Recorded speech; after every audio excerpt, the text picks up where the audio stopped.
now is Montana Congressman Troy Downing. Congressman, it's good to see you. Thanks very much for being here. What is your reaction to all of this? You're usually in Washington every day. How does it feel to you? Well, I think it couldn't happen sooner. I mean, we all want laws to be enforced. We want safe streets, and especially in our nation's capital, which it represents this country. I think President Trump put it really well. I mean, if we have a problem there, it reflects poorly on the entire country. And if you look at the problem that they've had in D.C. when people are questioning whether this emergency action was warranted or not, if you cut the homicides in half in D.C., that would still be twice the national average. Clearly, we have a problem. We need to deal with that. We need to have our laws enforced. And the people who are naysaying this is really the liberal administration in these cities. If you look at the people who matter, the law enforcement, the police union in D.C. is supporting what the president is doing, which tells you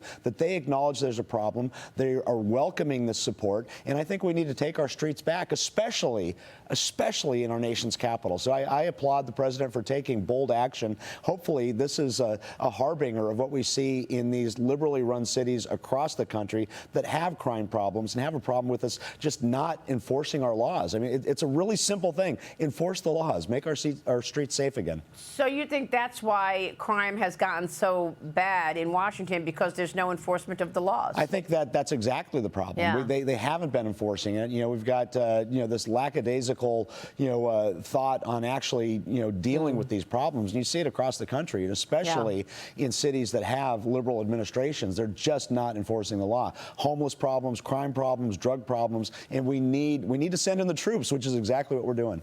Let me get your take on the economy. The deficit growing to $291 billion in July, despite billions in tariff revenue flowing in from President Trump's actions on trade. $28 billion collected in the month of July, according to the Treasury. But the deficit grew as well, $47 billion in the same time frame. Congressman, you say you've seen the benefits of the president's economic policies in that one big, beautiful bill. Tell us what you're expecting for the rest of the year. Well, what I'm expecting, what drives an economy is access to capital, and the best capital to access is your own. And these tax cuts are going to start putting money into the pockets of individuals, companies, small businesses, and that's going to be a leading indicator. You're going to start to see that gain momentum. But one thing I want to talk about is this deficit number. A lot of that is just dealing with debt service, and the really simple solution on that is bringing interest rates down. And I'm really hoping that this is that last, that last indicator that has the Fed actually reduce interest rates so that we can get that back within control. And I think that they will now, seeing this number. But I'm not worried about this short-term thing, because I really believe that the policies that we did and that the president did in the one big beautiful bill is going to put money in people's pockets. It's cutting spending. It's going to start supercharging the economy. And once that happens, once people have that money and see the effects of that, start spending it, start building businesses, start putting that in their communities, I think you're going to see that go away. But, it's really two things: supercharging the economy, which is going to happen, and getting that debt service down, which is a simple function of interest rate. Well, I'll tell you, we've seen a huge supercharging of the economy by investment, right? Corporate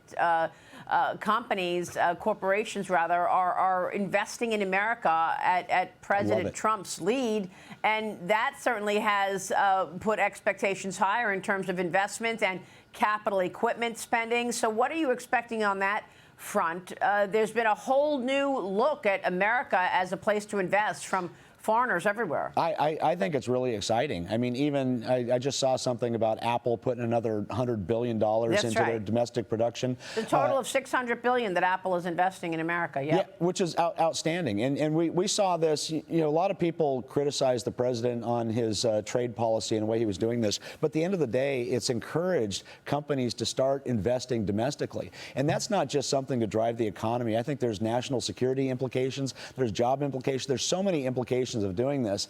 And this, I hate to fall back on this, but this art of the deal, it's working. It's getting people to reinvest, create jobs, start producing in the United States of America. It's going to be an economic driver, and I think it is incredibly important to national security. Meanwhile, the U.S. is set to hit record power use levels this year and next year. According to a projection from the Energy Information Administration, The Trump administration, of course, is one of its major policies is energy policy, boosting domestic energy production to meet this demand for new power, especially for data centers and AI usage. Congressman, what can you tell us about this? The Interior Department has approved the second largest federal coal mine expansion this year at the Rosebud mine in Montana, set to generate enough power for 1 million homes. Yeah, it's incredibly important to my district. It's incredibly important to this country. But, just to take a step back, we're in basically the modern day arms race with what's happening in artificial intelligence and distributed ledgers. And we need to be able to power it. We need to be able to power it by any means necessary. That's going to be all the above. It's going to be natural gas. It's going to be coal. It's going to be oil. It's going to be, hydro. It's going to be everything we can. I think that Chris Wright is, the right person for the job. I think the Secretary Burgum is the right person for the job, because we're going to be left in the dust by our adversaries if we can't power this brave new world. If we can't power what we need to do to be competitive in artificial intelligence, in distributed ledgers, in blockchain, in crypto, all of that stuff is going to require not just generation. And I know that Secretary Wright has been talking about everything from oil, gas, coal to modular nuclear. We need to do all the above, and we need it right now to make sure that we can power this, because if not, our adversaries, they don't have any regulations. You look at China just building, coal-fired power plants left and right with no hurdles at all, and we're going to be left in the dust if we can't keep up and be able to power this next cycle. Yeah, for sure. This is a real moment in time. Congressman, great to talk with you about it. Thanks so much. Always a pleasure. Thank you.